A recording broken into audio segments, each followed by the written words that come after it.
Hello friends, வாங்க இப்போ நம்ம என்ன பார்க்க போகிறோன்னா, நாங்கள் இன்றைக்கி சோறு பொங்கி சாம்பார் வச்சாச்சு. சாம்பாருக்கு நம்ம கூட்டு என்ன வைக்கோம்னா கோவக்காய் கூட்டு பார்த்துவாங்க. இதுக்கு நம்ம கோவக்காய் நல்லா கழுவி எடுத்துகிட்டு பொடிசாக கட் பண்ணணும் பார்த்துவாங்க. கட் பண்ணி நம்ம எண்ணெயில் தாளிசம் பண்ணி இந்த மாதிரி போட்டு வசக்கணும்.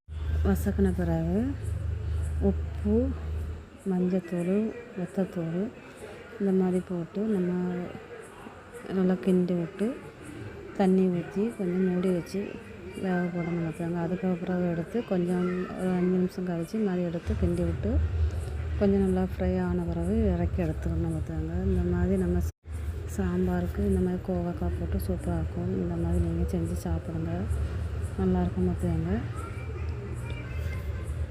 இப்போ நம்ம திருநெல்வேலி சைடு, நம்ம தூத்துக்குடி சைடெலாம் எடுத்துக்கிட்டாது ஒரு கூட்டு 2 கூட்டு தான் வைப்பாங்க. ஆனால் நாகர்கோவிலில் பார்த்திங்கன்னா 4 கூட்டு 5 கூட்டு இந்த மாதிரி வச்சு சாப்பிடுவாங்க. மீன், அவியல், பொரியல், வெறுங்கறி இந்த மாதிரி வச்சு சாப்பிடுவாங்க. சூப்பராக இருக்கும் பார்த்துவாங்க. கிழங்கு எல்லாம் வச்சு இங்கே நம்ம இந்த மாதிரி ஒரு கூட்டு 2 கூட்டு தான் வச்சு சாப்பிடுவோம்.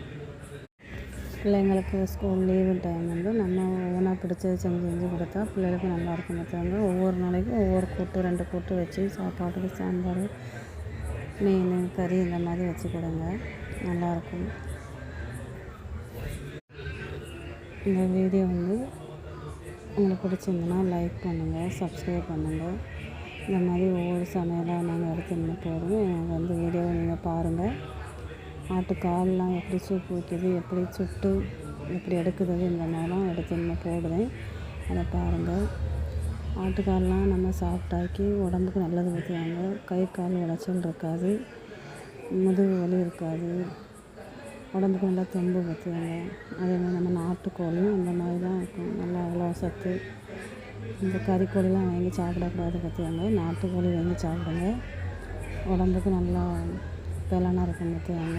பழைய காலத்தில் அப்படி தான் நாட்டுக்கோழி தான் சாப்பிடுவாங்க, கிடாக்கறி. இப்போ தான் ஒரே கோழிக்கறியை சாப்பிட்டு நல்லாவே இல்லை. அதனால் இனிமேல் எல்லாருமே நாட்டுக்கோழி, கிடாக்கறி இந்த மாதிரி எடுத்து சாப்பிடுங்க. ஒரு வாரத்தில் ஒரு நாள் அதை எடுத்து சாப்பிடுவாங்க. இந்த மாதிரி காய்கறி ஐட்டங்களும் சாப்பிடுங்க. உங்களுக்கு பிடிச்சிருந்தா நீங்கள் லைக் பண்ணுங்கள், சப்ஸ்கிரைப் பண்ணுங்கள். வீடியோ போட்டு நான் 3 வருஷம் ஆகுது, இன்னும் எனக்கு அப்ளை பண்ண முடியல பார்த்தாங்க. அதனால் நீங்கள் எனக்கு ஆதரவு கொடுங்க. பிடிச்சிருந்தால் லைக் பண்ணுங்கள்.